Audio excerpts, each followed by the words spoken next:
it comes to sales, what's a common mistake that salespeople make that they don't understand that comes across needy and causes problems? This is an important question. I'm Scott Silverman. I'm coming to you live from Austin, Texas, on a perfect day to talk about sales and a perfect day to talk about you. Now, here's the thing.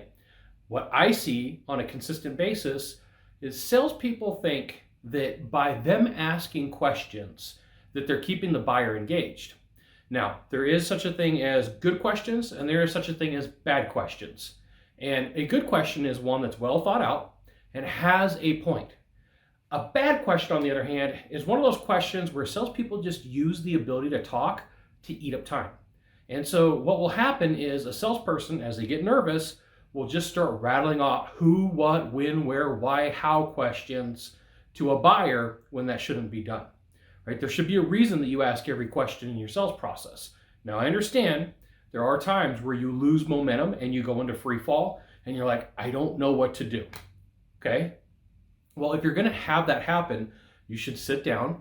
You should take out the time to have the ability to switch to a story, right? A well thought out story that takes about 30 to 45 seconds, maybe a minute, that has something to do with the conversation, has something to do with the objection, so that what happens is you're not getting stuck in, I got to ask who, what, when, why, how, who, what, when, why, how. And so this, when you deal with somebody who's like 18, 19, 20, 21, right there in that age frame or that age bracket, what will happen is you will consistently see people get caught up in these questions. And a young salesperson or somebody who's new to the world of sales may make this mistake. And what happens is the reason it's a form of neediness is the buyer looks and they're like, look, you've asked me the questions and it just seems like you're stalling. It just seems like what you have to say really isn't that important.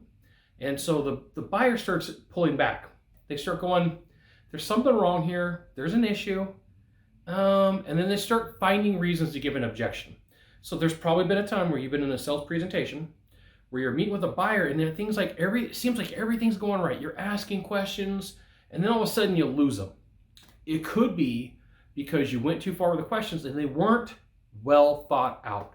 Right? If you're going into a presentation and it has like some sort of structure, you just may be a little bit different, where you go in and you build rapport and then you go into discovery phase and you ask questions, this could be where you're struggling because you're not asking a follow-up question, you're asking an interrogation question.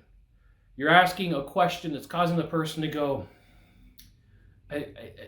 why are all these questions? Why are you interrogating me? And so the buyer and their mind goes, something's wrong. I got butterflies right here in my stomach. I got some issues. I don't like the way that things are going. I'm going to give you an objection. Like, why don't you leave some literature and I'll get back to you. I'm talking to other people. I'm getting other bids. Right now is not a good time.